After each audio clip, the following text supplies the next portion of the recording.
Hello दोस्तों, स्वागत है आप सभी का मेरे यूट्यूब चैनल। दोस्तों, प्रेमजीत सिरोही जी खुद को दार्शनिक मानने वाले, उन्होंने ULM ऐसा करके चैनल भी बना रखा है यूट्यूब पर।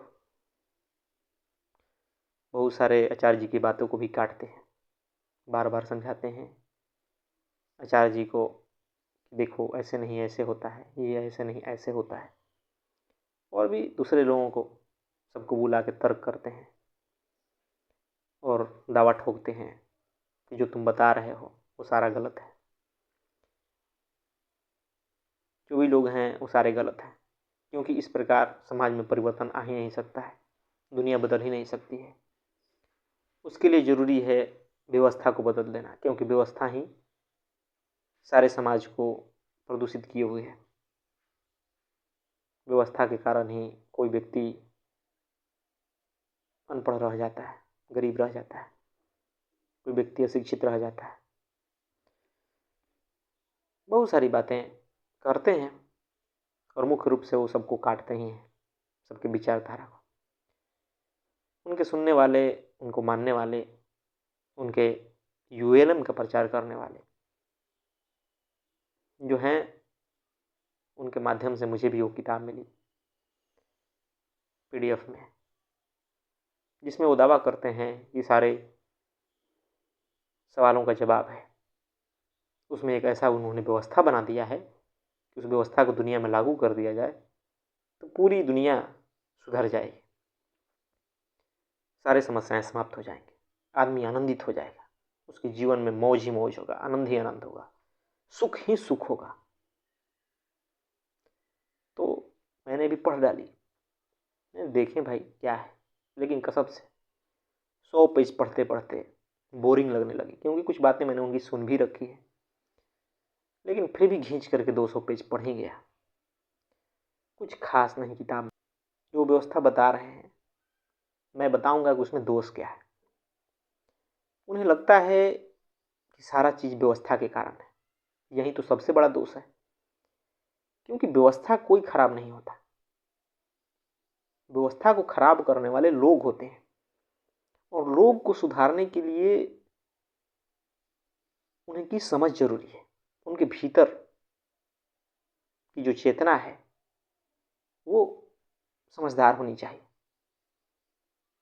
चेतना उस प्रकार की होनी चाहिए जिससे कि बातें साफ साफ समझ आए, जीवन समझ आए, समाज समझ आए। लेकिन वो बार बार इस बात पर फोकस कर रहे हैं, इस बात पर जोर दे रहे हैं कि नहीं व्यवस्था दोषी है, क्योंकि जो भी व्यवस्था चल रहा है वही दोषी है, उसके कारण आदमी ऊपर नहीं उठ पाता। नहीं तो कह रहे हैं कि बच्चा तो आत्मज्ञानी पैदा होता है, उनका कहना है कि बच्चा आत्मज्ञानी पैदा होता है, उसे बीच में वो कर दिया जाता है, गंदा कर दिया जाता है। लेकिन वो इस बात को नहीं समझ रहे कि गंदा करने वाले वो लोग हैं जो खुद गंदे हैं पहले से, उन्हें भी नहीं पता कि वो गंदे हैं। अगर कोई आत्मज्ञानी व्यक्ति हो, जिसके पास सेल्फ नॉलेज हो, तो क्यों किसी बच्चे को गंदा करेगा, क्यों उसे उसके भीतर संस्कार भरेगा, नहीं भरेगा। और उनका पूरा का पूरा जोर इस बात पे है कि आदमी जो है वो भोग करे, खूब भोग करे, जो जो चीज़ें उसे चाहिए उसे दे दो। आदमी के जीवन में जो दुख है वो भोग नहीं मिलने के कारण है। पूरा का पूरा किताब का जो दर्शन है इसी बात पे है कि आदमी को भोगवादी बना दो। वो खूब भोग करेगा तो खूब मांग उठेगी, जब खूब मांग उठेगी तो खूब सारे उत्पादन होगा, तो उत्पादन होगा तो उसके लिए लोग चाहिए, तो फिर उसके लिए उसे होगा कि रोजगार उत्पन्न हो जाएगा। उनकी ये फिलॉसफी है। और रोजगार उत्पन्न होगा तो लोगों को रोजगार भी मिल जाएगा, रोजगार मिलेगा तो भाई सब खुश हो जाएंगे, और भोगने के लिए भी लोगों को मिल गया, सरकार के पास भी पैसे मिलेंगे, और भोग करेंगे तो वो होगा जिनके पास रोजगार, उनको रोजगार मिल जाएगा। इस प्रकार वो बताते हैं। उस व्यवस्था में कह रहे हैं कोई पूंजीपति नहीं होगा। निश्चित ही पूंजीपति समाज के दुश्मन होते हैं, ये झूठी बात नहीं है। उनका कहा नाम है कि ऐसी व्यवस्था बनाएंगे जिसमें जिसको जो व्यक्ति को मन करे वो मोबाइल से ऑर्डर करेगा ऑनलाइन और वो सरकार उसके पास पहुंचा देगी। उनका पूरा का पूरा फोकस यही है कि ऐसा व्यवस्था होगा जिसमें आपके पास मोबाइल होगा, आपकी सब ज़रूरत के बारे में सरकार को भी पता होगा और जो आप मांग करें वो सरकार की जिम्मेवारी होगी कि वो पूरा कर दें। और ये भी कह रहे हैं कि आदमियों के लिए भी ऐसा व्यवस्था होनी चाहिए कि भाई एक आदमी के साथ रहते रहते अगर उसका मन भर गया तो फिर वो दूसरे आदमी के साथ रहने लगे। इस प्रकार रहने से सारे लोग खुश हो जाएंगे। इसमें जो दोष है व्यवस्था का वो दिखाने वाला हूँ। क्यों उनकी जो बनाई हुई व्यवस्था है वो किसी काम की नहीं है, उससे कोई समाज में सुधार नहीं होने वाला। इसलिए क्योंकि जो भी इन्होंने विचार किया है, जो भी इन्होंने सोचा है, जो नई व्यवस्था भी बनाई है तो पुरानी व्यवस्था को देख के बनाई है। जो भी इन्होंने ज्ञान लिया है, जो भी किताबें पढ़ी है वो पुरानी व्यवस्था के लोगों ने बनाया है। जो भी वैज्ञानिक खोज हुए हैं वो पुरानी व्यवस्था के लोगों ने किया है। आप जब कह रहे हैं कि हर व्यक्ति के पास स्वतंत्रता होगी, हर व्यक्ति सुखी होगा, तो बताइए काफ़ी लोग तो यहाँ दुख में थे, कोई पीड़ा आया, कोई समस्या आया, तब जाकर के कोई वैज्ञानिक आविष्कार की। तब तो आप आगे आविष्कार के रास्ते ही बंद कर देंगे। ऐसी व्यवस्था में फिर लोग आविष्कार क्यों करेंगे जब उन्हें कोई ज़रूरत ही नहीं रहेगी। आप कह रहे हैं कि भाई किसी भी व्यक्ति के साथ कोई रहे, कुछ दिन बाद उससे मन भर जाए तो वो दूसरे व्यक्ति के साथ रहने लगे। इससे क्या होगा, समाज अव्यवस्थित हो जाएगा।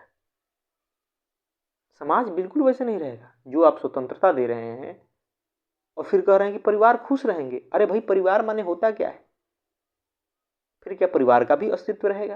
ये आप सोच रहे हैं? इस बात को नहीं सोच रहे। फिर वो परिवार बनेगा कैसे भाई? जब कोई साथी नहीं रहेगा, सिर्फ भोग के लिए, काम वासना के लिए किसी के साथ होगा कोई, तो निश्चित ही किसी व्यक्ति से कुछ दिनों में मन भर जाएगा। तो यानी कि उसको अब छोड़ दो। बच्चे हैं जो सरकार को दे दो, सरकार पालन पोषण करेगी, और फिर किसी और को ढूंढो। क्योंकि मानव का तो स्वभाव है, मन उसका वैसा ही है, एक के बाद किसी और को चाहने लगता है। जो चीज़ उसके पास होती है उसे वो उब जाता है। तो उनका कहना है कि नहीं नहीं, जो उसके पास, जो उसका मन कर रहा है ना वो करते रहो, जो मन उसका मांग रहा है उसको दो, वो सुखी हो जाएगा। खाने पीने की भी बात कर रहे हैं कि भाई मैंने देखा कि 40-50 आइटम ही आदमी खाता है, तो वो आइटम उपलब्ध करा दिए जाएंगे, तो फिर आदमी की मांग ही नहीं उठेगी। अब इनको कौन समझाए कि भाई अभी जो व्यवस्था है समाज में, कई बरस लगे हैं इस व्यवस्था तक आने में।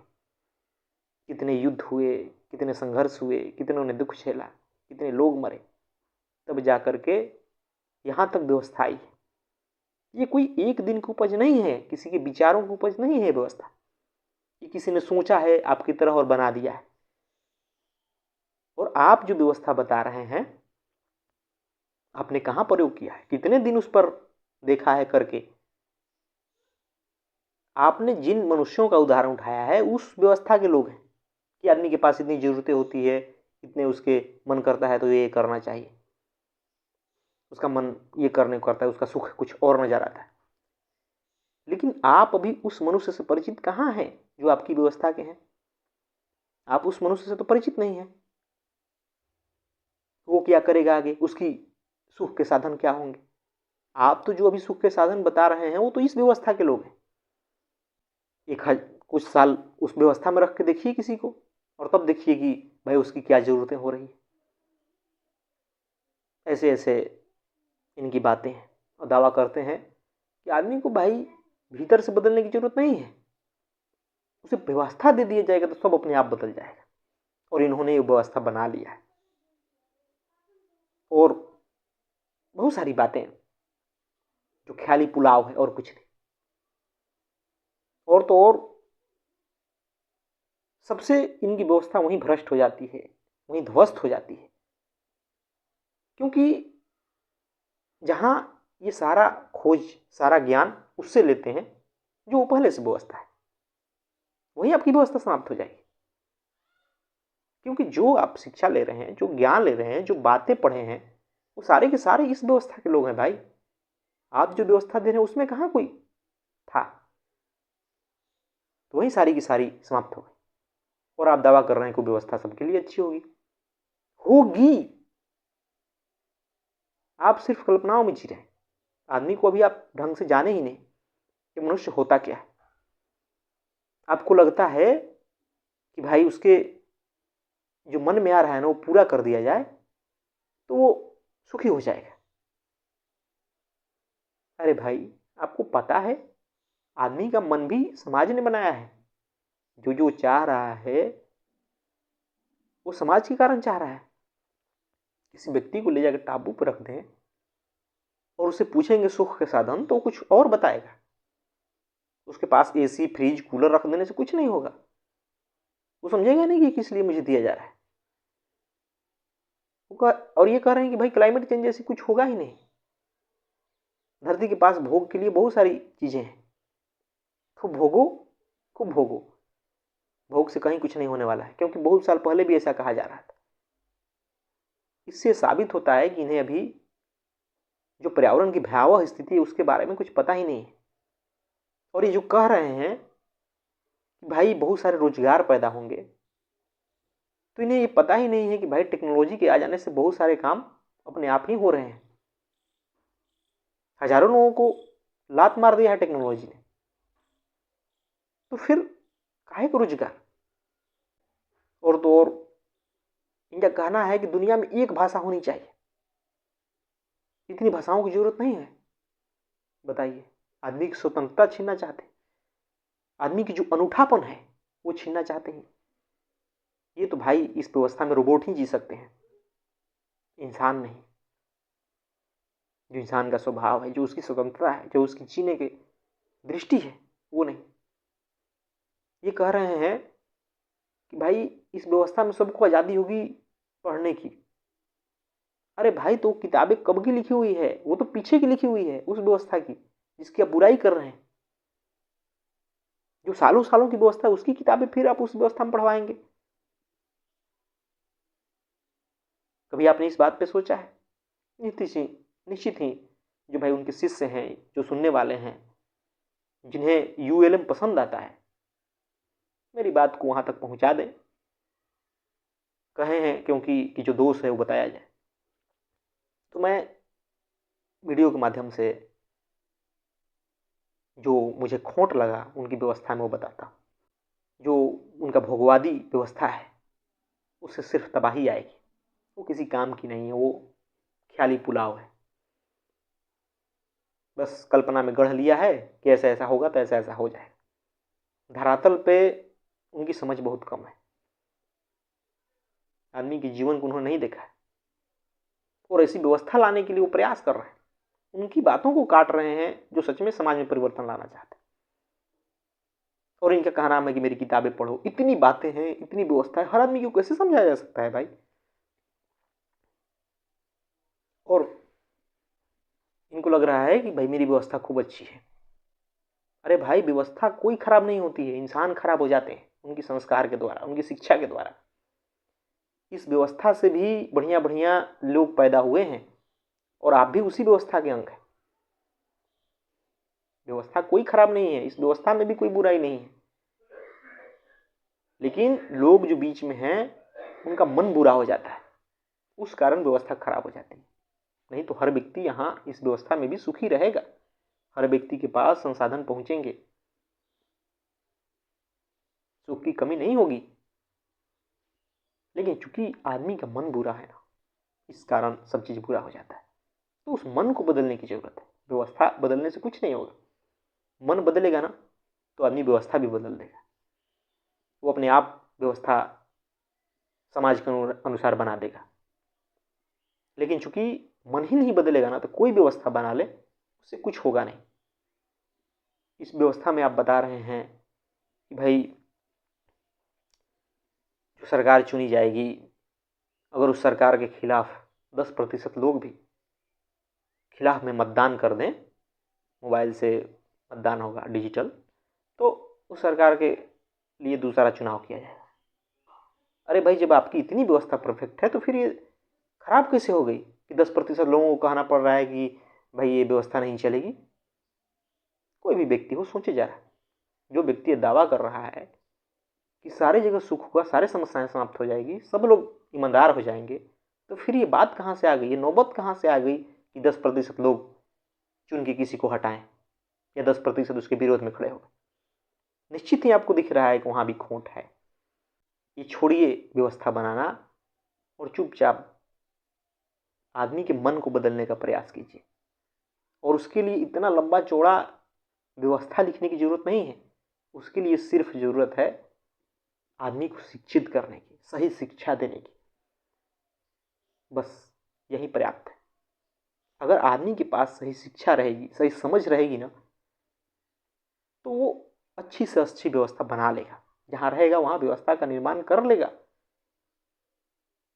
ये दुनिया है, यहाँ अनेक प्रकार की विभिन्नताएं हैं, हजारों करोड़ों समाज है, तो सबको आप एक तरह हाँकना चाहते हैं। कितने बड़े मूर्खता की आप बात कर रहे हैं। हर व्यक्ति की अनूठापन को रहने दीजिए, ऐसा व्यवस्था मत बनाइए। ये सब व्यवस्थाएं कहीं काम नहीं आती। अपने ऊर्जा को बर्बाद कर रहे हैं, अपने समय को बर्बाद कर रहे हैं। और तो और जो सुधारने में लगे हैं, जैसे कि आचार्य प्रशांत और भी जो लोग हैं, उनमें आप कमियां निकाल रहे हैं और दोष दे रहे हैं कि व्यवस्था का दोष। अरे बाबा, व्यवस्था बनाई किसने है? इंसानों ने बनाई है। अगर इंसान सही रहेगा तो सही व्यवस्था भी बना लेगा। आप टेंशन मत लीजिए व्यवस्था बनाने की, क्योंकि आपकी व्यवस्था हर जगह लागू नहीं होगी। वो रोबोट के लिए है, वो ऐसे इंसान के लिए जिसके पास चेतना नहीं है, जो बस जिस तरीके से हाँक दो उसे चलने को राजी है। वैसी व्यवस्था से क्या काम? आप मानव को गुलाम बना देंगे, उसका अनूठापन छीन लेंगे। जो विभिन्नताएं हैं समाज में, उसको आप छीनना चाहते हैं। आप पारिवारिक चीज को भ्रष्ट कर देंगे। आप भोगवाद बढ़ा करके पूरे धरती को चौपट कर देंगे। भोगवाद से कहीं कोई मनुष्य सुखी नहीं हुआ है। अगर भोग से ही सुखी होता तो अरबपति जो हैं वो भी सुखी होते। उसके पास अहंकार है, आदमी अहंकार के लिए भी जीता है, तो निश्चित ही उसे आत्मज्ञान की जरूरत है। उसे जरूरत है अपने भीतर के बुराइयों को देखने की, जो अज्ञानता है, जो झूठ है, उसे देखने की। वही माध्यम है समाज को बदलने का। आप ऐसे हर व्यक्ति को समझाते समझाते मर जाएंगे। कई जन्म में भी आप ये नहीं समझा पाएंगे। इससे कुछ नहीं होगा। व्यवस्था आदमी बनाता है, आदमी के मन को समाज ने बनाया है। जिस दिन आदमी को आत्मबोध होता है, वो साफ जान जाता है आत्मबोध ही समाधान है, आत्मज्ञान ही समाधान है।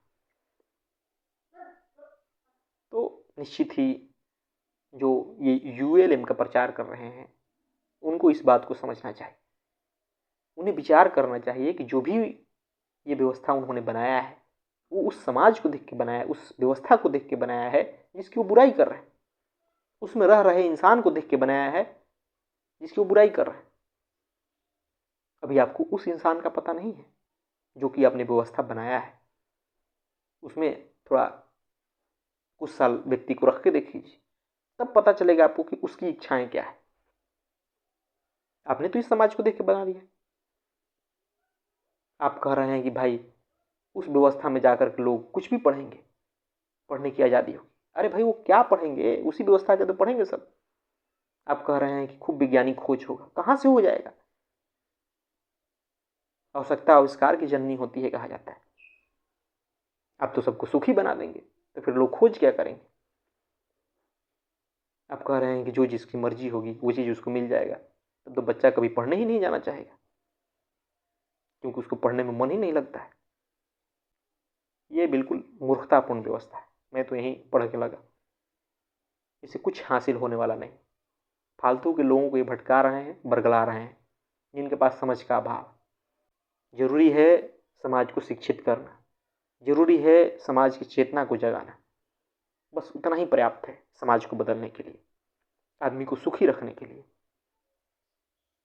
ज़्यादा कुछ जरूरत नहीं है। हर व्यवस्था ठीक है, ये व्यवस्था भी ठीक है, कोई बुराई नहीं, लेकिन आदमी का मन गंदा है, मन को शुद्ध करने की जरूरत है। मन शुद्ध हो जाएगा, व्यवस्था में सभी सुखी हो जाएंगे। धन्यवाद दोस्तों।